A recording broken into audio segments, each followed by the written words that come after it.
Muy buenas noches con todos, sean bienvenidos. Estamos iniciando el último módulo del curso de educación en línea. Importante, por favor, recordarles, no está por demás, tomen en cuenta que la calidad de la transmisión está relacionada con el internet que cada uno de los usuarios disponga. Les recomendamos, por favor, tratar de conectarse a una red Wi-Fi estable. Si pierde conexión en algún momento, en la parte superior de sus pantallas tienen un botón rojo, el cual es reconectar para que puedan volver a tener conexión. Si usted se ha conectado desde una computadora, el chat de las preguntas se encuentra del lado derecho, y si está conectado desde un teléfono celular, este se encuentra en la parte baja. Ahí podrá enviar sus preguntas, las mismas que se contestarán una vez que finalice la conferencia. Sean todos ustedes bienvenidos. Les recuerdo que cuando se realice las preguntas de votación, tienen que escoger la opción y presionar votar para que se contabilice como un voto su respuesta. Muchísimas gracias a todos los participantes. Les recordamos que tienen que completar la prueba y la siguiente semana, quienes hayan aprobado con el 80% de asistencia y las evaluaciones recibirán su diploma. Muchas gracias, doctores, bienvenidos, que sea un éxito.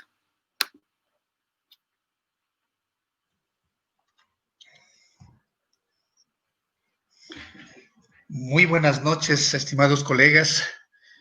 Una vez más, agradeciendo a la Casa Farmacéutica, quien ha sido la base fundamental para el rotundo éxito, y agradecidos asimismo porque las enseñanzas han sido de gran beneficio tanto para los colegas de Perú como de Ecuador. Y llegamos a la parte final, donde quiero tomar unos tiempitos para decirle a toda la audiencia que al final del módulo va a participar el doctor Vladimir Ullauri como presidente de la Sociedad Ecuatoriana Núcleo de Pichincha, en el que va a clausurar este curso y además va a indicar unas cosas importantes sobre los proyectos académicos que van a iniciarse la próxima semana. Con esto vamos a presentarle al doctor Óscar Aguirre Zurita. El doctor y yo tengo el honor de presentarle al doctor Óscar Aguirre Zurita, el mismo que es médico por la Universidad Nacional Mayor de San Marcos en Lima, Perú. Es especialista en cardiología en el Instituto Nacional Cardiovascular INCOR. Es tutor y profesor de posgrado de cardiología en la Universidad Nacional Mayor de San Marcos, sede INCOR, y es miembro activo de la Sociedad Peruana de Cardiología. Con esto vamos a entrar a la participación del doctor Aguirre, así que bienvenido, doctor Aguirre, y bienvenido a todo el auditorio. Muchas gracias. Muchas gracias, doctor Cancela, por la presentación. Es un gusto dirigirme a colegas ecuatorianos y colegas peruanos nuevamente en esta última presentación, después de estas 6 semanas de intenso intercambio de información, y que en esta oportunidad nos lleva a tratar la segunda parte del módulo de diabetes y enfermedad cardiovascular. En esta oportunidad vamos a continuar con el caso clínico que se presentó el día lunes y vamos a tratar sobre estas 3 afirmaciones y vamos a tratar de demostrar con evidencia si son hechos reales o falsedades. Vamos a abordar el rol que tiene el bloqueo del sistema renina-angiotensina-aldosterona en la mortalidad cardiovascular, la mortalidad total y en la reducción de eventos cardiovasculares en pacientes diabéticos. Vamos a abordar digamos, interminable debate que pudiera surgir entre los YECA y los BRA para prevenir, en este caso, enfermedad renal crónica en los pacientes diabéticos y de alto riesgo cardiovascular, y vamos a finalizar con la determinación del riesgo y los esquemas de tratamiento para el paciente diabético e hipertenso. Recordemos el caso de este paciente de mediana edad, 58 años, diabético, hipertenso, fumador y sedentario, que, digamos, acudió a consulta por disnea de esfuerzo. El tratamiento era bastante subóptimo para los antecedentes que él tenía, y que en el examen físico nos revelaba una persona obesa con frecuencia cardíaca elevada. En los exámenes auxiliares nos podían mostrar que tanto el colesterol como la glucosa estaban elevados, los triglicéridos también, y algo que es muy importante mencionar en un paciente con estas características es el deterioro de la función renal, medido no solo a través de la tasa de filtración glomerular, sino a nivel de la presencia de microalbuminuria, como se puede observar acá, al tener el rango entre 30 y 300 miligramos por orina de 24 horas. El diagnóstico, después de todo lo que se le realizó, finalmente se le hizo estudios no invasivos, que terminaron un estudio invasivo de cateterismo, se le encontró lesiones en las arterias coronarias, principalmente en la descendente anterior, la cual fue estentada, de manera que el diagnóstico primario o el diagnóstico principal sería justamente la cardiopatía coronaria revascularizada percutáneamente, y luego los antecedentes de hipertensión y diabetes ya conocida, con los fenómenos metabólicos de dislipidemia y obesidad. Teniendo este panorama de un paciente que ustedes pueden ya estar connotando como alto riesgo, vamos a pasar a la tercera verificación de hechos, continuando con la del día lunes, en relación a si la afirmación de que los YECAS redujeron la mortalidad total cardiovascular y los eventos cardiovasculares mayores en pacientes diabéticos era real, mientras que esta afirmación o este beneficio no se daba para los pacientes que tomaban los antagonistas de los receptores de angiotensina. Agradeceré, por favor, su voto en el lado de las encuestas, de la pregunta, para poder comentar luego las respuestas y poder pasar al desarrollo de este tema.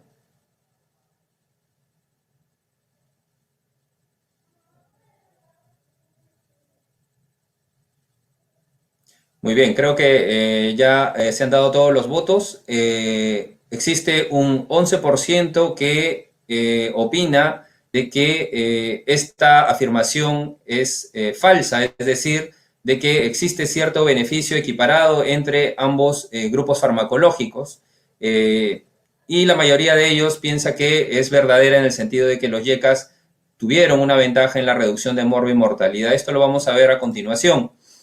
Para ello, debemos mencionar este primer estudio cardinal que justo marcó el inicio del siglo, fue publicado en el año 2000, donde pacientes de muy alto riesgo cardiovascular, con enfermedad cardiovascular y cerebrovascular establecida, se enfrentaban a el tratamiento convencional que tenían de acuerdo a su morbilidad y se les aleatorizaba a un YECA, en este caso ramipril versus placebo.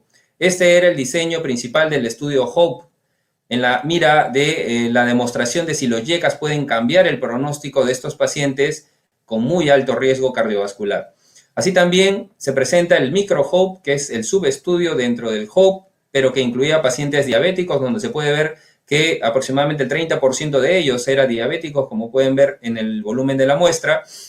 Y finalmente tenemos el HOPE-2, que es la continuación abierta del estudio HOPE, donde con una media de 7 años se evaluaron los resultados por si necesitábamos saber si es que el beneficio se mantenía de manera sostenida después de este tiempo.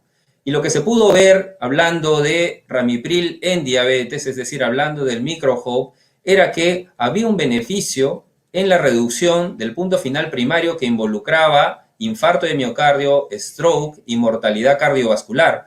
No solo en el punto final primario, demostrando un 25% de reducción significativa, sino también en la mortalidad por todas las causas, mostrando un beneficio bastante similar, así como también en la reducción de cada uno de sus componentes, mostrando en realidad cómo puede cambiar la historia de un grupo de pacientes que no necesariamente tiene indicación de un YECA por hipertensión, sino por la enfermedad cardiovascular, y es capaz de cambiar el pronóstico de la misma. Si nosotros vemos luego qué pasó después de los 7 años, el HOPE-2 nos puede mostrar que el beneficio en la reducción del punto primario que ustedes ven arriba a la izquierda se manifiesta y se mantiene después de los 7 años, independientemente del subgrupo que sea analizado. Y algo que es muy importante mencionar en este grupo de pacientes es el hecho de que si el 30% era diabético y el 70% no, existe con el uso de los YECAS una disminución de la diabetes de reciente inicio, no solo al finalizar el estudio del HOPE, sino también en la continuación del HOPE-2 después de 7 años. Por lo tanto, la idea de asociar un YECA en pacientes que no necesariamente son hipertensos, más bien son pacientes que tienen enfermedad cardiovascular, se ve que puede uno retrasar la progresión y disminuir eventos de infarto, stroke y muerte cardiovascular, y también puede hacer una disminución de lo que significa la diabetes de reciente inicio.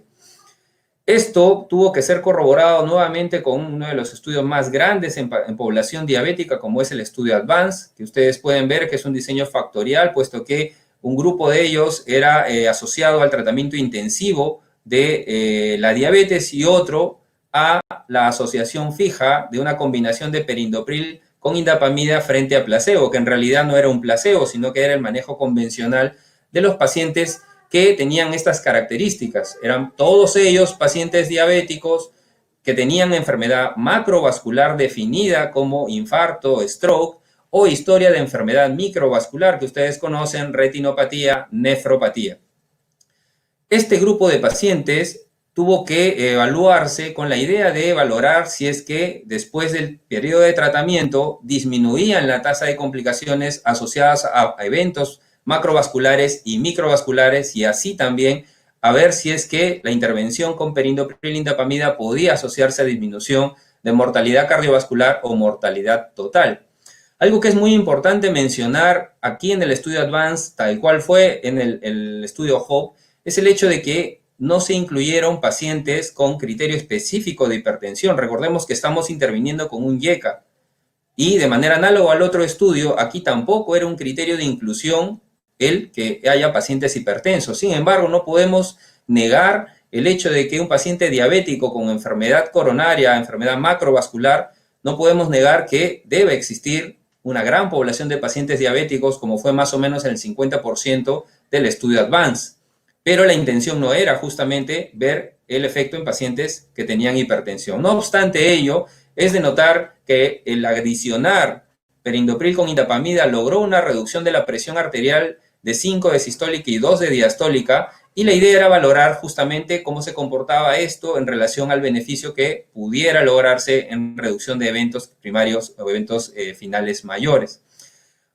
Otro de los problemas que sabemos que enfrentamos cuando vemos a un paciente diabético es la progresión que tiene no solo a enfermedad coronaria, sino también a enfermedad renal.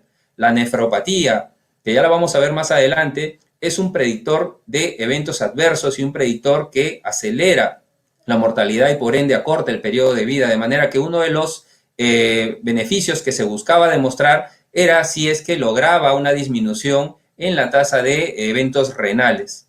Y por ello es que vamos a ver el beneficio principal que se logró fue el de la reducción de mortalidad por todas las causas, y ustedes pueden notar aquí una reducción significativa del 14%, pero hay algo que va más allá, que justo era una de las hipótesis que se planteaba.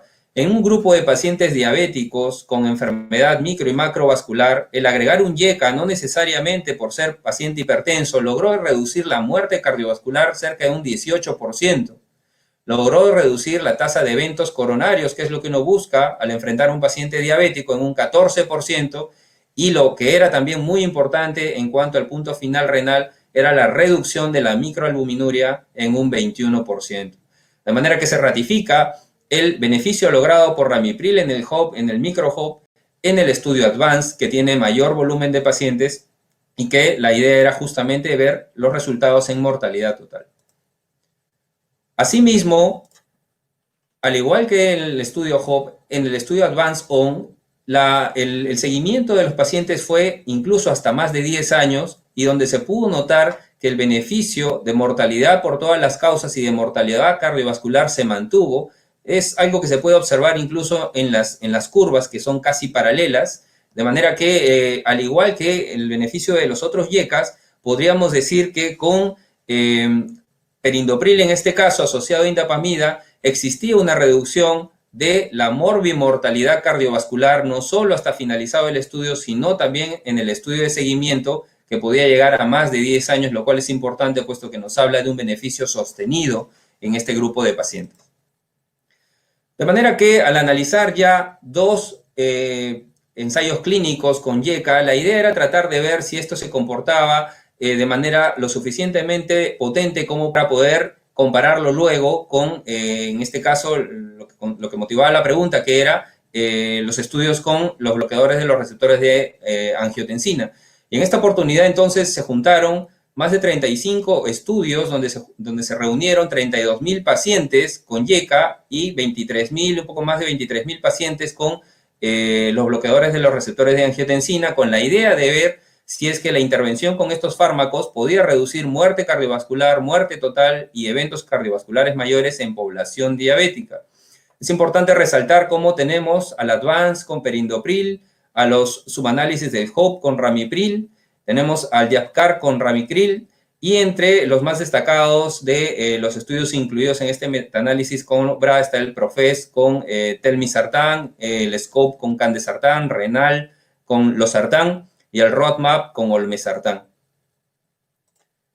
Lo que se pudo notar después del análisis de estos ensayos clínicos es lo que ustedes pueden notar acá. En rojo es el beneficio demostrado en reducción de todos estos eventos cardiovasculares, incluido muerte cardiovascular y muerte total, con los YECAs, versus lo que pudo lograr en la reducción de estos mismos eventos los bloqueadores de los receptores de angiotensina, que digamos se centraron básicamente en la reducción de insuficiencia cardíaca, quedando entonces bastante claro el beneficio diferenciado. Si bien es cierto, no hubieron comparaciones head-to-head, pero si analizamos los ensayos clínicos, la mayoría de ensayos clínicos con YECA pudo demostrar un mayor beneficio de manera integral en la reducción de estos eventos, a diferencia de lo que se pudo observar con los bloqueadores de los receptores de angiotensina. Pero esto era en población diabética nada más. Si nosotros queremos extender, sabemos que la diabetes no es pura, sino que viene generalmente con otros factores de riesgo, dentro de ellos la hipertensión es uno de los más prevalentes. La intención de este metaanálisis que tengo a continuación es justamente analizar el mismo mecanismo, un grupo de ensayos clínicos con YECA, pero esta vez en diabetes e hipertensión, y lo mismo para los ensayos clínicos con los BRAD.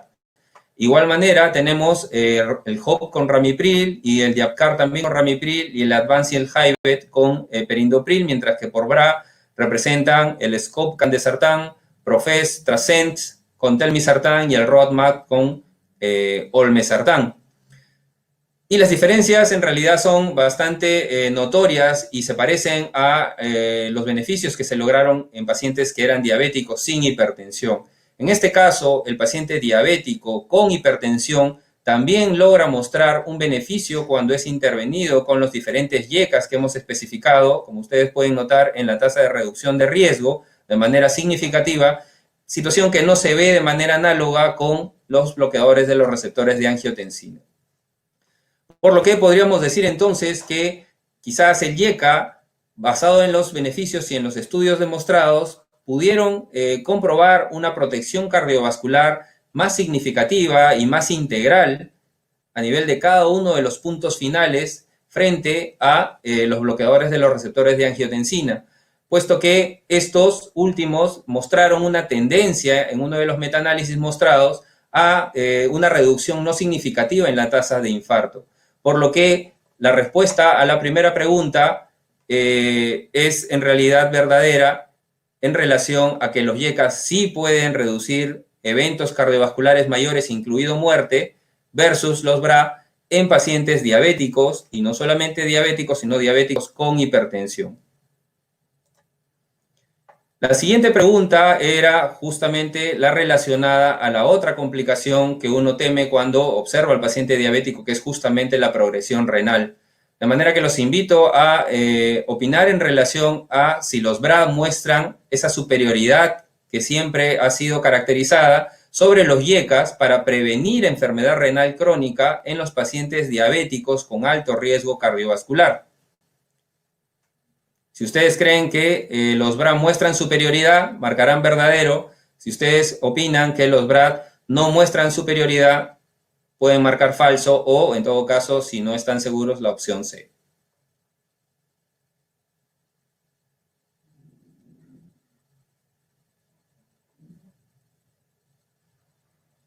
Muy bien, todavía se está moviendo.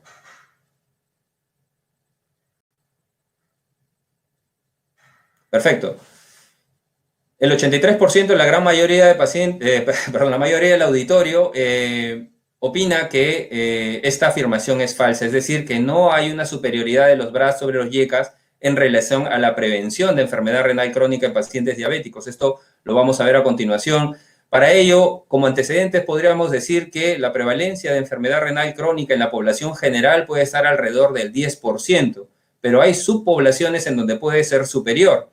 Para ello tenemos, por ejemplo, a los pacientes que tienen entre 65 y 74 años, donde van entre el 20% de los hombres, el 25% de las mujeres, pero si el paciente llega a más de 75 años, la probabilidad podría llegar al 50% de la población. La importancia sería saber cómo es que definimos la enfermedad renal crónica para poder tener estas cifras, sobre todo asumiendo la gran probabilidad de que esto se desarrolle en un paciente que es diabético. La otra característica que tiene la enfermedad renal crónica es que cuando esta aparece, la incidencia de insuficiencia cardíaca, de cardiopatía coronaria y de enfermedad cerebrovascular se triplica, como ustedes pueden ver, versus aquellos que no tienen enfermedad renal crónica. El tener enfermedad renal crónica incrementa la probabilidad de que este paciente pudiera desarrollar cualquiera de estas complicaciones cardiovasculares y cerebrovasculares, de manera que la alta frecuencia que pueda tener a partir de cierto grupo etario o a partir de cierto grupo poblacional, como son los pacientes diabéticos, hace de que tenga mayor probabilidad de aparición de enfermedad cardiovascular y de cerebrovascular. Para ello, debemos mencionar siempre la definición de a qué llamamos específicamente enfermedad renal crónica. Hay una definición bastante general que habla de cualquier anomalía en la estructura o función del nefrón, pero si nosotros queremos llevar a la parte práctica para hacer el diagnóstico, debemos observar que generalmente se basa en dos tipos de parámetros. Uno de ellos es un marcador de lesión. El más práctico de poder mirar y evaluar y medir es la albuminuria, que puede ser tanto por la proteinuria de 24 horas o por la relación de albúmina creatinina urinaria. Si es más de 30, estamos hablando de microalbuminuria. Si es más de 300, estamos hablando de albuminuria. Y la otra, o el otro criterio para definir enfermedad renal crónica es si existe una tasa de filtración disminuida, definida como aquella que baja menor de 60 mililitros por minuto. Una vez que tenemos estas dos características, el punto de decisión es si nosotros seguimos evaluando al paciente o tenemos ya que referirlo al nefrólogo para que pudiera tener una evaluación integral y multidisciplinaria. Para esto se entrecruzan estas dos variables, tanto lo que es albuminuria como la tasa de filtración glomerular, y ustedes pueden ver aquí que aquel paciente que tenga menos de 30 de filtración definitivamente debe ser derivado. Eso es algo que no llama mucho la atención.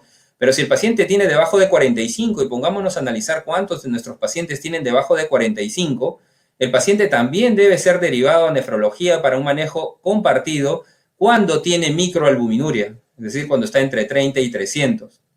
Y esto se agrava aún más porque el definir a un paciente con una depuración o una tasa de filtración menor de 60 también nos marca la opción de derivarlo al nefrólogo si es que existe albuminuria. Entonces vemos que en realidad la definición de enfermedad renal crónica y la toma de decisiones en relación al manejo compartido no solo va a depender de la tasa de filtración glomerular. No debemos esperar a que el paciente tenga 30 o menos para ser derivado al nefrólogo, sino también debemos ampliar el criterio de búsqueda con las diferentes variables que nos orienten al diagnóstico de microalbuminuria o de albuminuria. De manera que si yo tengo un paciente diabético y tengo albuminuria o microalbuminuria, la idea, desde mi punto de vista, como cardiólogo, como endocrinólogo, como internista, va a ser evitar que esta microalbuminuria pase a albuminuria, o si es albuminuria, vaya al síndrome nefrótico y a todas las complicaciones posteriores. Eso es lo que vamos a ver ahora a continuación con la intervención farmacológica, puesto que una de las vías principales del antagonismo del sistema renina-angiotensina es justamente la intervención en la progresión de la albuminuria. Para ello, debemos recordar que existen estrategias para reducir albuminuria mediados por el control de la presión arterial, de manera que esto es un objetivo primario. Pero no solo va basado en las guías convencionales, sino que para pacientes que tienen albuminuria importante, incluso uno puede optar por la combinación o el incremento de la dosis del YECA o del BRA por encima de la dosis antihipertensiva, justamente con la mira de la reducción de la albuminuria. Es decir, estamos tratando de evitar la progresión hacia la enfermedad renal terminal. De manera que ahora, con estos estudios que vamos a ver a continuación, la idea era valorar justamente la intervención de los fármacos que intervienen en el sistema renina-angiotensina en la disminución del punto final renal. Para ello, les muestro este cuadro que de repente es un poco difícil de leer, permítanme hacérselos un poco más fácil. Analizan a diferentes YECAs y BRA, donde pueden destacar ustedes, por ejemplo, entre los YECAs, perindopril, benacepril y ramipril, y los BRA, principalmente irbesartán, losartán y telmisartán. Y algo que es muy importante mencionar, que es uno de los brazos del IDNT, que principalmente es conocido por el estudio de irbesartán en pacientes con nefropatía, también tuvo un brazo en un grupo de pacientes que tenían la opción de valorar si el amlodipino podía tener un rol. No debemos olvidar que, al menos dependiendo de la forma de tratar, a veces cuando nosotros tenemos un paciente con enfermedad renal, estadio 3, estadio 3B, uno a veces se abstiene de dar un inhibidor del sistema renina-angiotensina para el control de la presión arterial, por quizás este cuidado, esta precaución de creer que va a deteriorarse la función renal, y a veces optamos por un calcio antagonista. En este caso veremos que pudo demostrar amlodipino con el brazo de calcio antagonista del IDNT en relación a la disminución de la progresión de la albuminuria. Otra cosa importante que debemos mencionar es que la mayoría de los pacientes incluía ya pacientes con daño renal, que ustedes pueden ver nefropatía, por tasa de filtración glomerular y por albuminuria de diferentes grados, que fue la característica común de estos estudios para saber si podía lograr una disminución del punto final renal, que era la progresión. El cuadro que vamos a ver a continuación, más que todo, es un gráfico que muestra aquí, por un lado, la reducción del riesgo, que ustedes ven que es 1, el neutral, y por el otro lado de las abscisas vemos cómo se comportaron en la reducción de la albuminuria. Algo que es de notar es la importancia que tiene el hecho del beneficio demostrado por los YECAs, que están en azul, y los los YECAs, que están en rojo, y los BRAD, que están representados por los círculos en azul, tanto en la reducción de la albuminuria, como ustedes pueden ver, la reducen entre el 10 y el 40%, como en la reducción del riesgo, puesto que todos ellos están debajo de la unidad. Una situación diferente fue el on-target, y esto merece otro análisis que de repente escapa de esta sesión, y algo que era importante mencionar era justamente lo que les había comentado en relación al calcio antagonista, que a veces uno lo usa para proteger el riñón, entre comillas, y en realidad vemos que el calcio antagonista en realidad no solo no protege, sino que no evita la progresión del daño renal, puesto que el intervalo o el análisis de riesgo muestra más bien un marcador hacia la progresión de la albuminuria en aquellos pacientes que ya tienen algún grado de nefropatía. Creo que queda claro en realidad la equivalencia en cuanto al beneficio entre los diferentes fármacos que regulan el sistema renina-angiotensina en cuanto a evitar la progresión de la enfermedad renal comparado con los calcio antagonistas, como se pudo ver en este gráfico. De manera que finalmente en este punto podemos decir que tanto los YECAs como los BRA pueden ser capaces de reducir los niveles de albuminuria ya existente en el paciente diabético, y que esto puede manifestarse en una reducción y en en un retraso en la progresión a largo plazo.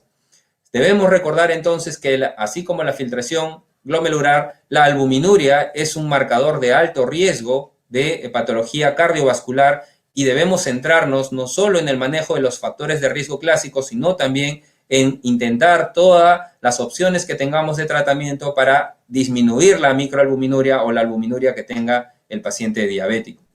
Otro de los objetivos en el paciente diabético era justamente demostrar si es que esta disminución de la progresión de albuminuria o esta disminución en la progresión del deterioro renal basado en la filtración se asociaba o no a eventos cardiovasculares. Y para ello se reunieron casi los mismos ensayos que podemos ver aquí entre YECAs y BRA, con la idea de ver la tasa de reducción de eventos renales, que ustedes pueden notar que es bastante equivalente. Por ejemplo, irbesartán 20%, losartán 16%, candesartán 5%. lo mismo que perindopril por el lado de los YECAS, menos 21%, benacepril, menos 48%, pero la diferencia marca en cuanto a lo que pueda lograr esta reducción de eventos renales asociado a una reducción de mortalidad cardiovascular y de mortalidad por todas las causas, en donde los YECAS son los que muestran, principalmente en el estudio ADVANCE, una reducción no solo de la progresión de nefropatía, sino también en la reducción de los puntos finales de muerte cardiovascular y de mortalidad por todas las causas. Pero esto es una especie de prevención secundaria, porque ya hemos visto que es el paciente que tiene nefropatía.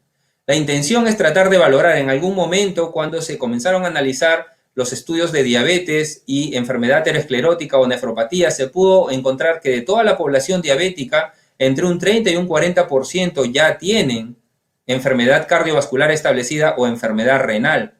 Significa que hay un 60% de pacientes diabéticos que aún no la tienen, es decir, son pacientes, podríamos decir, vírgenes a este tipo de daño, en donde si los podemos intervenir precozmente, podríamos nosotros frenar justamente la aparición de nefropatía de reciente inicio. Y esto fue el objetivo que se planteó en esta revisión Cochrane, donde el fundamento principal era justamente evaluar si es que algunos antihipertensivos, específicamente aquellos que intervienen a nivel del sistema renina-angiotensina, pueden frenar o pueden evitar el desarrollo de nefropatía específicamente mediada por albuminuria en pacientes no solamente diabéticos con hipertensión, porque ahí no hay duda, sino en pacientes diabéticos que no tienen hipertensión, que tienen presión arterial normal, en donde quizás uno pudiera abstenerse de dar un YECA o un BRA en un paciente diabético que no es hipertenso.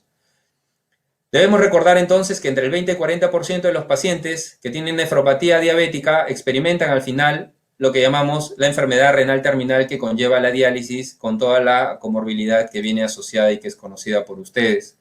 Se analizaron pacientes adultos, diabetes tipo 1, tipo 2, sin diagnóstico de nefropatía con normoalbuminuria, es decir, pacientes que no tienen ningún tipo de daño renal, al menos macroscópico y observable a través de estos medios diagnósticos, con la idea de valorar si es que se puede evitar la aparición de nefropatía.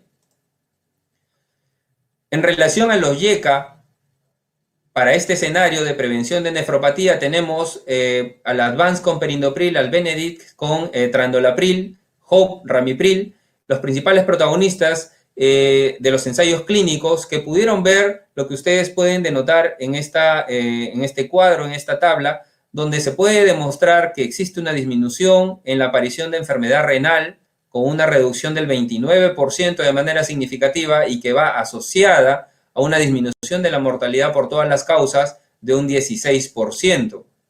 Esto quiere decir que un paciente que es diabético y que no tiene daño renal, el abordarlo con YECAS me puede reducir la aparición de nefropatía y a su vez disminuir la mortalidad por todas las causas. En relación a el mismo análisis, en este caso por los antagonistas de los receptores de angiotensina, en donde destacan el RODMAP con olmesartán y el Trascend con telmisartán, no se ve necesariamente esta misma asociación de beneficio, al menos en los mismos puntos que fueron analizados antes, donde la reducción, si bien es cierto, existe un 10% de reducción, esta no es significativa basado en los intervalos de confianza, y algo que ya se ha estado viendo en los ensayos que hemos mostrado es que la mortalidad por todas las causas no se ve afectada en los pacientes que toman los bloqueadores de los receptores de angiotensina. Ya para terminar esta segunda parte de esta segunda pregunta, diríamos entonces que los YECAS previenen la nefropatía de reciente inicio y la muerte en pacientes que son diabéticos con normoalbuminuria y que no se ve este efecto con los bloqueadores de los receptores de angiotensina, y podríamos considerar estos dos argumentos para elegir la mejor opción terapéutica para aquel paciente diabético con o sin hipertensión que no tiene daño renal. De manera que la respuesta, como había respondido la mayoría de la audiencia, es falsa. Y ya vamos finalizando con algo que es un poco más práctico, es en relación a la estratificación de riesgo del paciente hipertenso y diabético, y en la consideración por parte de ustedes en si este grupo de pacientes es de por lo menos un riesgo moderado o alto y si precisa el tratamiento centrado en un bloqueador del sistema renina-angiotensina. Un poco retórica la pregunta, pero sirve para finalizar y remarcar algunos conceptos.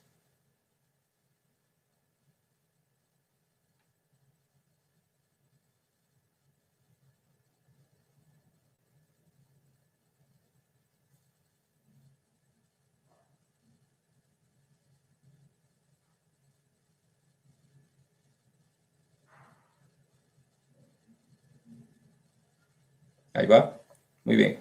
La gran mayoría de los pacientes, la gran mayoría de la audiencia, el 86% de ellos, piensa que el paciente hipertenso y diabético se constituye con un riesgo por lo menos moderado o alto y debería ser intervenido con bloqueadores del sistema renina-angiotensina. Este cuadro es bastante conocido por ustedes y nos puede confirmar el hecho de que un paciente diabético asociado a cualquier tipo de hipertensión ya es considerado de alto riesgo. Esto definitivamente nos enmarca en una situación de máxima tensión en donde el tratamiento no solo se centra en los niveles glicémicos y no solo se centra en el control de la hipertensión, que son los parámetros que están aquí, sino en las otras variables que sabemos que intervienen cuando tenemos una mixtura de enfermedades en un paciente, sobre todo específicamente en lo que significa el daño renal y por supuesto los datos de mortalidad. Se define como un paciente de alto riesgo aquel paciente que tiene elevación marcada de alguno de los factores de riesgo, paciente diabético o que tenga algún tipo de daño de órgano blanco medido por hipertrofia ventricular izquierda asociada a hipertensión o por enfermedad renal crónica moderada, es decir, el clásico estadio 3. Y es de muy alto riesgo, como es conocido por todos ustedes, cuando ya hay una enfermedad cardiovascular o cerebrovascular establecida, o aquel paciente que tiene diabetes más de 10 años y que tiene a su vez daño de órgano blanco, o aquel paciente que tiene una enfermedad renal crónica estadio 4, es decir, o 5, menor de 30. Las metas que se establecen en este grupo de pacientes se centran en las cifras de presión arterial hacia las que debemos buscar en el tratamiento. Y aquel paciente que es diabético y que es hipertenso y que es joven, menos de 65 años, la presión en cifras que se recomienda es que esta sea menor de 130, pero mayor de 120, basado en los estudios del ACOR. Si el paciente supera los 65 años de edad, ya es un poco más permisivo el objetivo y los niveles de presión arterial sistólica se deben mantener entre 130 y 140 y para todos los grupos la presión diastólica intentar mantenerla entre 70 y 80 milímetros de mercurio. Es lo que se recomienda en estos pacientes de muy alto riesgo.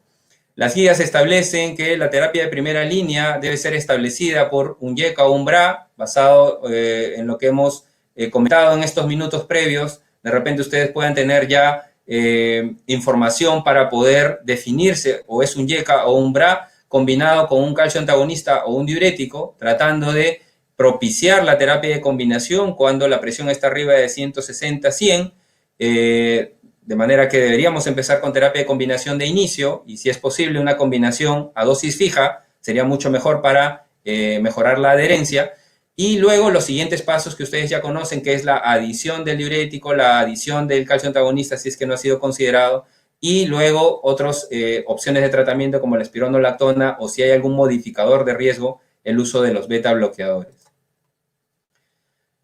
Esta es la penúltima diapositiva en donde se resumen las indicaciones de tratamiento en pacientes que tienen hipertensión arterial, enfermedad renal crónica con diabetes o sin diabetes. Es decir, la enfermedad renal crónica es la que manda aquí, en donde se recomienda tratamiento antihipertensivo en todos aquellos pacientes que tienen más de 140-90, tal cual lo hacemos en la hipertensión no complicada, en donde deberíamos buscar fármacos que reduzcan, además de la presión arterial, la albuminuria, eviten la progresión o, en todo caso, evitemos la aparición de albuminuria de reciente inicio, y los objetivos principalmente se dan en mantener la presión entre 130 y 139.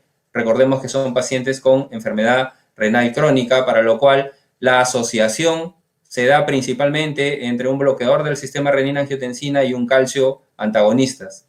No se recomienda la asociación de bloqueadores del sistema renina-angiotensina. Hay un nivel de recomendación de clase 3 con un nivel de evidencia A. Sin embargo, siempre van a haber ciertos escenarios de excepción, sobre todo en aquellos pacientes que puedan tener albuminuria importante o macroalbuminuria, en donde podríamos discutir luego la opción de quizás asociar altas dosis de IECAS por encima de la dosis usual de dosis antihipertensiva, o incluso la combinación de IECA y ARA2, que la idea sería más bien evitarla y más bien subirle la máxima dosis de cada uno de los fármacos que podamos elegir. Si volvemos al caso de nuestro paciente, recordemos entonces que con todo lo que hemos presentado es un paciente de muy alto riesgo, un paciente diabético con enfermedad cardiovascular establecida, en donde las opciones de tratamiento fueron cambiando progresivamente a medida de que veamos si es que el paciente iba cumpliendo o no los objetivos de hipertensión arterial, las metas que conocemos, y con las miras a reducir esa microalbuminuria que tenía en un inicio, que era alrededor de 270. El tratamiento final se optó por un IECA y la combinación con indapamida, basado justamente en el estudio ADVANCE. Se optimizó la terapia antidiabética con metformina y con empaglifosina, como era de esperarse por, digamos, la enfermedad cardiovascular establecida y sobre todo por el daño renal. La dosis de estatinas de alta intensidad y la doble antiagregación por la revascularización coronaria realizada. Después de ello, se pudo notar cómo mejoraron cada uno de los parámetros metabólicos. Se tuvo que agregar ezetimiba para bajar un poco la dosis de la estatina, logrando finalmente niveles de colesterol LDL que a su criterio ustedes entenderán que aún no son suficientes, puesto que están arriba de 55, sabiendo que esa justamente es la meta que uno espera lograr en este tipo de pacientes de muy alto riesgo. Podemos decir entonces que en realidad considerar al paciente hipertenso y diabético en función de los grados que tenga de estas dos enfermedades, por lo menos me hace pensar que es de moderado, mayormente es de alto riesgo, y definitivamente, por lo que hemos conversado, debería ser un tratamiento centrado en un bloqueador del sistema renina-angiotensina. No olvidemos entonces de que existen muchos factores de riesgo que están asociados a la diabetes, principalmente la hipertensión y la obesidad, y que cada uno lleva complicaciones asociadas que incrementan el riesgo de mortalidad por todas las causas y el riesgo de mortalidad cardiovascular. Hemos podido mostrarles evidencia de que los IECAS reducen no solo los niveles de presión arterial, los niveles de albuminuria, y evitan que haya albuminuria en el paciente diabético, sino que asociado a ello disminuye la mortalidad cardiovascular y la mortalidad por todas las causas en este grupo de pacientes, a diferencia de lo que pudieron haber mostrado los BRA en los ensayos que hemos revisado. Existe un beneficio uniforme, es decir, no solo un beneficio de alguna patología, sino cuando hablamos de enfermedad cardiovascular, se ha demostrado el beneficio de los IECAS, no solo de infarto, sino también de stroke. Se ha demostrado una disminución de la insuficiencia cardíaca, y por ello quizás es que viene asociada la disminución de mortalidad total y de mortalidad por todas las causas, de manera que, para finalizar, podríamos decir que con esta información que está disponible para todos ustedes, podríamos tener nuevas opciones de decisión para proteger a nuestros pacientes con hipertensión y diabetes, tanto si estos ya tienen complicaciones vasculares o en aquellos que aún no la tienen, tratando de prevenir la aparición de estas y por ende tratando de influir y evitar la progresión hacia la muerte en cada uno de ellos. Esta es mi última diapositiva. No quería terminar sin despedirme y agradecer por la paciencia de todos ustedes y agradecer por la audiencia que ha sido constante en estas 6 semanas, y más bien quedo atento a cualquier comentario o pregunta que pudiera surgir. Muchas gracias.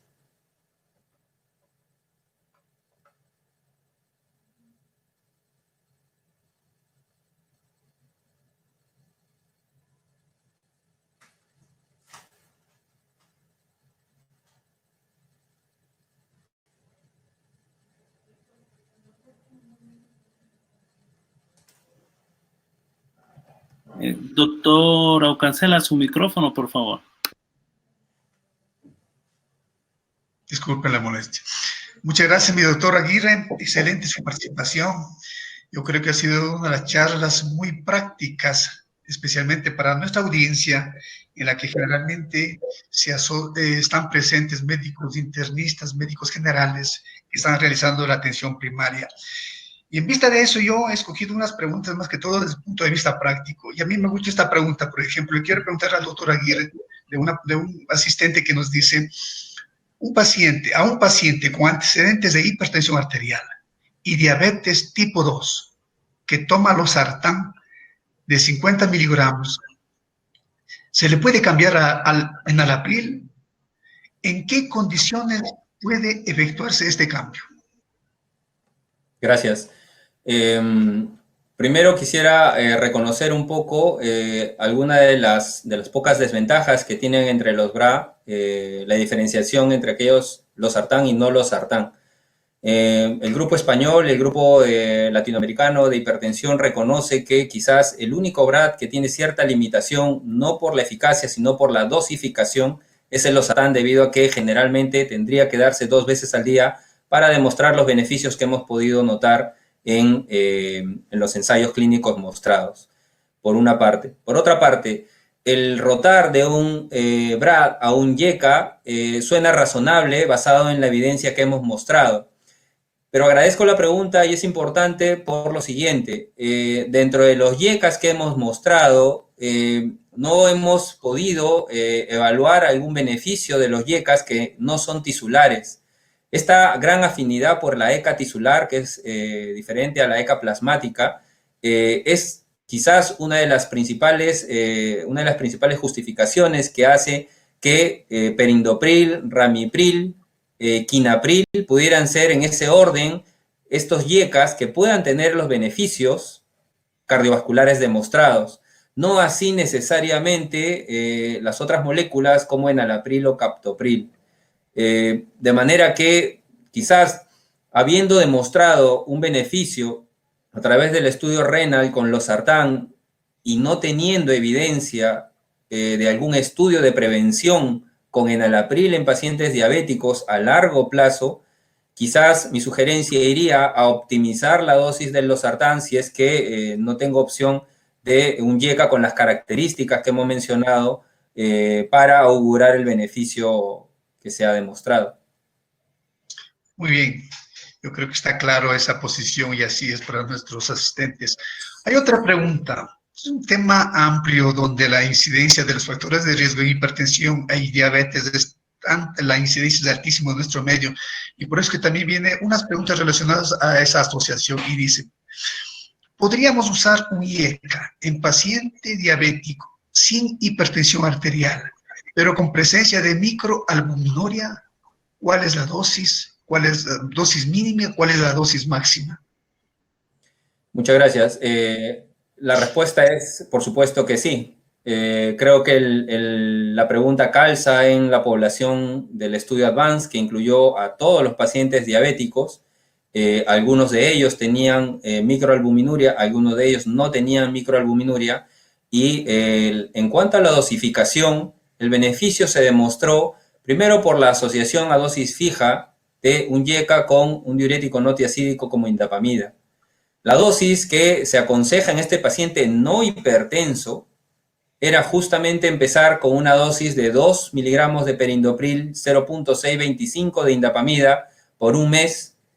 Pasado el mes y en función de los rangos de presión, sabiendo de que el margen de presión es 5 de sistólica y 2 de diastólica, pasado el mes, si no lográbamos la meta que todos conocemos en este grupo de pacientes, la opción era duplicar y llevarlo a 4 miligramos de perindopril y 1.25 de indapamida. El mismo ensayo permitió hacer un grupo abierto, un grupo ya no cegado, en donde si el paciente podía o necesitaba más dosis por la hipertensión o por los niveles de presión que aún no llegaban en meta, se le podía dar, pero ya de manera abierta, 4 miligramos más de perindopril. De manera que la dosis escalonada que les acabo de mostrar es aquella dosis que permite que uno con seguridad pudiera abordar a un paciente diabético con o sin microalbuminuria sin ser hipertenso. Una dosis progresiva en donde sabemos que basado en esta secuencia progresiva de incremental, se ha visto que es bastante segura. Hemos hablado del Advance, que tiene más de 11.000 pacientes, en donde el beneficio se da no solo en el periodo del ensayo clínico, sino hasta por 10 años. Y se mostró todos los beneficios que hemos mostrado de prevención y de disminución de morbo y mortalidad. Muy bien, doctor Aguirre. Perfecto. Muy claro la exposición. Aquí viene así mismo otra pregunta muy frecuente que se hacen nuestros médicos y dice, es difícil seleccionar cuál presión tenemos que bajar. La sistólica y diastólica se mueven generalmente juntas. Si hay hipertensión sistólica aislada y la diastólica está baja, ¿cuál sería la medicación más adecuada que no baje más la diastólica? Gracias. Sí, es una pregunta que puede tener una respuesta basada en la experiencia y no necesariamente en la evidencia, puesto que la guía es bastante concreta y directa en evitar que la presión diastólica caiga debajo de 70. No obstante ello, sabemos el beneficio que tiene la reducción de la presión sistólica en la reducción de las tasas de stroke, que justamente fue una gran diferencia en los ensayos clínicos que incluyeron pacientes hipertensos, donde hubo una disminución de stroke, y en aquellos ensayos clínicos que por diferencia, al no incluir pacientes hipertensos, no hubo una disminución del stroke. Entonces, yo creo que se debe dar prioridad a la sistólica, pero si hay algo que es muy importante mencionar es justamente eso que aparece entre comillas, que mencionan de que uno debe buscar las metas de presión que ya hemos conversado, menor de 140 o menor de 130, dependiendo de la población, si es que el paciente lo tolera. Y para ello es muy importante evaluar la seguridad, principalmente con la medida de la presión, tanto en posición de decúbito como en posición de sentado, para evaluar si hay ortostatismo, puesto que la guía establece que en ese afán de búsqueda de presión arterial, sobre todo en aquellos pacientes adultos mayores, debemos dar la dosis más adecuada, pero que a la vez sea segura para evitar estas posibles complicaciones. Muy claro la exposición, mi doctor Aguirre. Yo creo que vamos a terminar con esta pregunta, puesto que tenemos la participación del presidente, el doctor Vladimir Ullauri. Una pregunta muy frecuente en ambos medios, y dice, paciente diabético de 20 años de evolución, insulino dependiente, con valores de presión de 123/75. ¿Cuál es la dosis que recomienda? Perdón, la presión era 123/75. Sí. Ya. Sí. Definitivamente un paciente diabético con más de 20 años podría calificar, si exploramos, por lo menos en un paciente de alto riesgo. Este grupo de pacientes de alto riesgo, definitivamente fuera de todos los exámenes auxiliares que deberíamos pedir para evaluar complicaciones, debería empezar con una combinación de YECA, una dosis de YECA a baja dosis, y la idea es ir titulando en función de la respuesta que pueda tener. Recordemos, nuevamente reitero, el estudio Advance logró una reducción de 5 de sistólica y de 2 de diastólica cuando el 60% de los pacientes llegaron a 8 miligramos de perindopril sin ser hipertensos. Entonces eso significa de que si llegando a 8 logramos una disminución de 5 de sistólica y 2 de diastólica, la titulación progresiva que pudiéramos hacer con dosis bajas de perindopril 2 o quizás de 4 en función de los valores, quizás nos permitan tener un margen de seguridad para este paciente que aparentemente es normotenso y que incluso tiene presiones de 123, sabiendo de que estamos cerca al límite de la presión sistólica de 120. Definitivamente es un paciente que está en el borde, pero que es ese paciente que nos obliga a tomar decisiones individuales. Es un paciente que tiene más de 20 años con ese nivel de presión y es posible, si es insulino requiriente, que ya tenga algún tipo de complicación macro y microvascular. Entonces, sabiendo lo que esto significa en el pronóstico, tendríamos que poner en la balanza cómo yo abordo con un YECA, sabiendo que me va a evitar progresión, pero midiéndole bien de cerca y de manera bastante estrecha el valor de la presión arterial, que sería algo que definitivamente sería nuestra preocupación, pero que creo que con el desarrollo del Advance y esta dosis escalonada progresiva podría dar una aproximación para que pudiera uno tener la confianza de ir lentamente y buscar el resultado. Muchas gracias, mi doctor Aguirre. Excelente su Gracias, también las respuestas del auditorio. No me queda más que agradecerle a usted y a todos los asistentes. A continuación viene la intervención del doctor Vladimir Ullauri, quien es el presidente de la Sociedad Ecuatoriana de Cardiología Núcleo de Pichincha. A todos, así que por favor, muchas gracias a todos. Doctor Ullauri. Muchas gracias. Muchísimas gracias. Gracias, doctor Aguirre, su magnífica presentación, y un saludo fraterno a todos los compañeros y amigos de Perú. Esperamos, como decíamos hace un momento, poder encontrarnos de manera personal. Todos serán bienvenidos y un abrazo fraterno nuevamente. Muchísimas gracias. Muchas gracias, igualmente. Gracias. A cada uno de ustedes, muy buenas noches.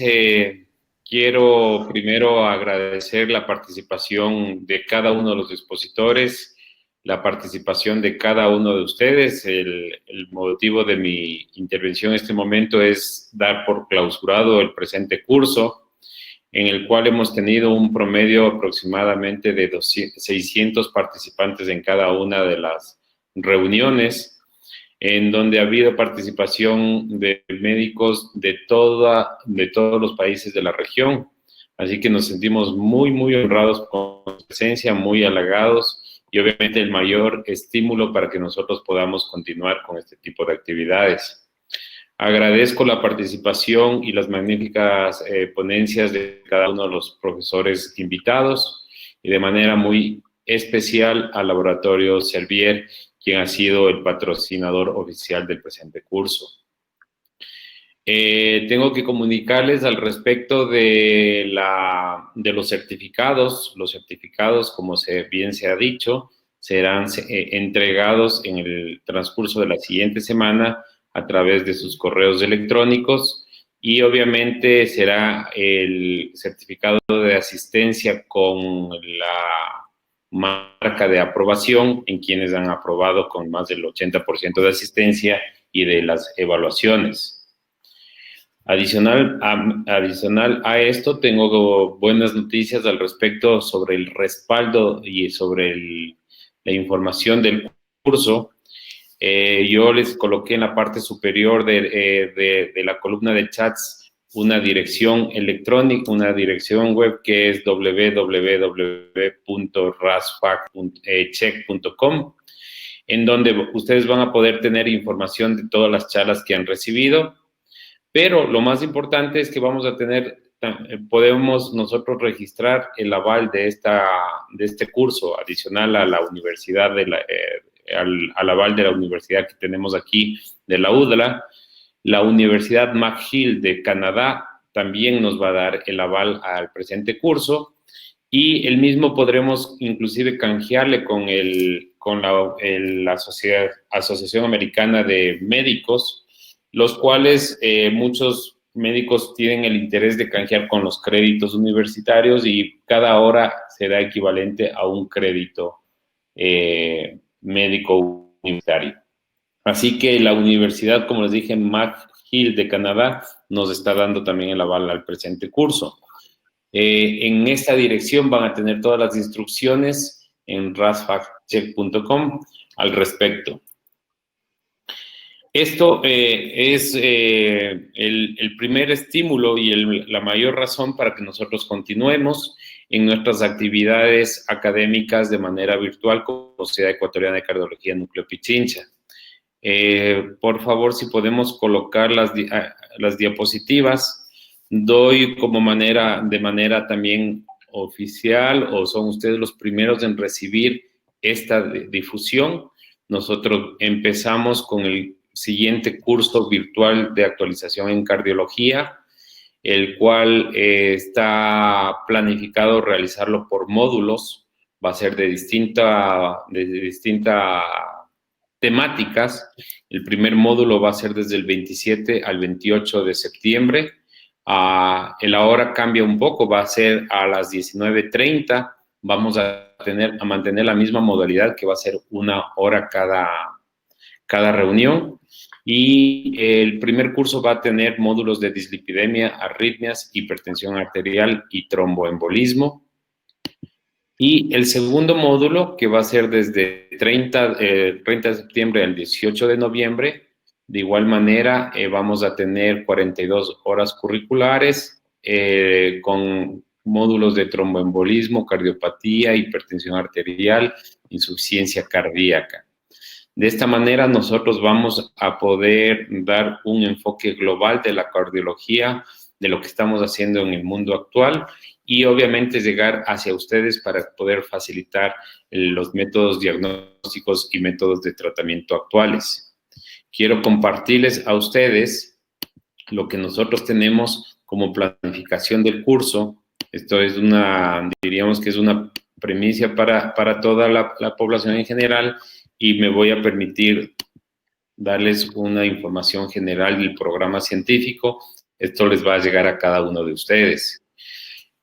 Vamos a manejar módulos de dislipidemias, en donde vamos a tocar dislipidemia heterogénica, mixta, síndromes metabólicos, cuando más, cuando menos estatinas, terapias combinadas. Vamos a tocar múltiples módulos de hipertensión arterial, terapias combinadas, escenarios con insuficiencia cardíaca, tratamientos y enfoques de acuerdo al riesgo cardiovascular, que de esto ya hemos hablado también bastante en esta época. Los tratamientos según las últimas guías de la Sociedad Internacional de Hipertensión Arterial y principalmente también hipertensión y protección de órgano blanco.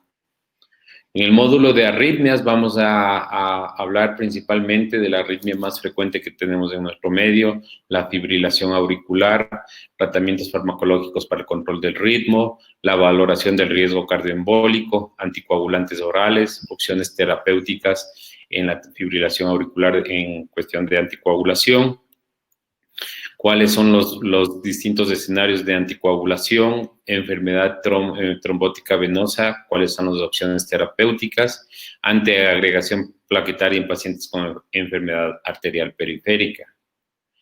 A nivel del módulo de hipertensión arterial pulmonar, este es un módulo bastante interesante en donde la hipertensión pulmonar muchas veces está subdiagnosticada y subtratada. Es importante poder establecer diagnósticos, algoritmos de diagnósticos y evaluación, terapéuticas, manejos de enfermedad de Eisenmenger y el rol del ventrículo derecho en hipertensión pulmonar. A nivel de cardiopatía isquémica, terapias antiagregantes en síndrome coronario agudo, en síndrome coronario crónico, manejo en pacientes con enfermedad arterial coronaria y daño renal. Es decir, todos los escenarios que podemos ir teniendo. En el módulo de corazón y diabetes, fíjense que hoy por hoy corazón y diabetes es una entidad bastante interesante, donde debemos determinar el riesgo cardiovascular en pacientes diabéticos, corazón y riñón, falla cardíaca y diabetes, cardiomiopatía diabética. En insuficiencia cardíaca, la importancia de la selectividad de los beta bloqueadores, hipertensión arterial, un paso a las complicaciones cardiovasculares, importancia del control de frecuencia cardíaca, insuficiencia cardíaca en estadio A, cuál es la mejor opción, y la utilidad de los ARAS en el manejo de la falla cardíaca. Indudablemente, como hemos venido haciendo, en cada uno de los módulos vamos a tener las evaluaciones correspondientes para obviamente dar la aprobación al curso. Este es el programa cronológico. Ustedes van a recibir todo este material para que ustedes sepan cómo va a ser la distribución cronológica de cada uno de los temas. Tengo que compartirles rápidamente somos los conferencistas quienes hablan. Doctor Luis Miguel Guerrero, miembros de la Sociedad Ecuatoriana de Cardiología, doctor Stalin Castillo de Quito, la doctora Liliana Cárdenas de Quito, la doctora Jenny Ortiz de Quito, el doctor Freddy Oña de igual manera ya nos acompañó en el curso, el doctor Hugo Cancela estuvo hoy también presente, doctor Roberto Arregui recién incorporado a la Sociedad de Cardiología, Marlon Aguirre, nuestro secretario de la sociedad, la doctora Sol Calero también forma parte de la sociedad, doctor Francisco Ortega, miembro de la sociedad, doctor Jorge Luis Arbaiza es el representante del capítulo de electrofisiología del capítulo de Pichincha, doctor Jumbo, electrofisiólogo, doctor René Vicuña, también electrofisiólogo, Paz, presidente de la Sociedad Ecuatoriana de Cardiología, doctor Juan Pablo Costabel, es un médico argentino, cardiólogo, el cual va a darnos unas 2 conferencias de muy alto nivel. Doctor Luis Gómez, médico guayaquileño de la Sociedad Ecuatoriana de Cardiología, actualmente labora en la ciudad de Portoviejo. Doctor Juan Benalcázar, médico vascular, también muy conocido en nuestra ciudad. Doctor Cristian Fierro, médico hemodinamista de aquí de la ciudad de Quito. Doctor Jofre Lara, conocido también médico cardiólogo de la ciudad de Guayaquil. La doctora María Belén Gallegos es médica neumóloga de aquí de la ciudad de Quito. La doctora Yolanda Cándado, cardióloga pediatra de la ciudad de Quito, miembro de la Paz, presidente de la Sociedad Ecuatoriana de Cardiología y miembro de la sociedad. Doctor Carlos López, médico hemodinamista de Quito. Juan Carlos Gaibor, tesorero del directorio y cardiólogo de la sociedad. Carlos Chacón, de igual manera, médico hemodinamista de la ciudad de Quito. Alejandra García, médica cardióloga de la sociedad. Bolívar Sáenz es nuestro vicepresidente del capítulo Pichincha de la sociedad. Giovanni Escorza, recién ingresado también a la Sociedad Ecuatoriana de Cardiología. Tania Padilla, prosecretaria de nuestro directorio, cardióloga de la ciudad de Quito. Giancarlo Duarte, cardiólogo de la ciudad de Guayaquil. No podemos dejar de nombrar, y obviamente estas actividades las logramos realizar bajo el auspicio de la industria farmacéutica. En estos cursos tenemos varios auspiciantes que están aquí en esta presentación, para lo cual obviamente también extiendo mi agradecimiento de antemano por todo su aporte. De tal manera que, y finalizar, que obviamente el aval académico lo tenemos a través de la Universidad de las Américas, quien gentilmente hace nuestras revisiones y nos aporta con el dicho aval. De esta manera, quiero primero dar por concluido el primer curso, el primer curso virtual de los IECAS e invitarles a cada uno de ustedes a los cursos. Estos cursos, los links ustedes van a seguir recibiendo de manera permanente. No es solo para médicos de Ecuador, todos los médicos de la región están cordialmente invitados y espero que podamos nosotros poder fortalecer esta actividad médica de manera continua a cada uno de ustedes. Nada más que muchísimas gracias a cada uno de ustedes, que tengan un buen descanso, preparémonos que vienen 2 cursos más de manera continua y persistente, y obviamente, nuevamente, muchísimas gracias por su presencia y su atención. Buenas noches.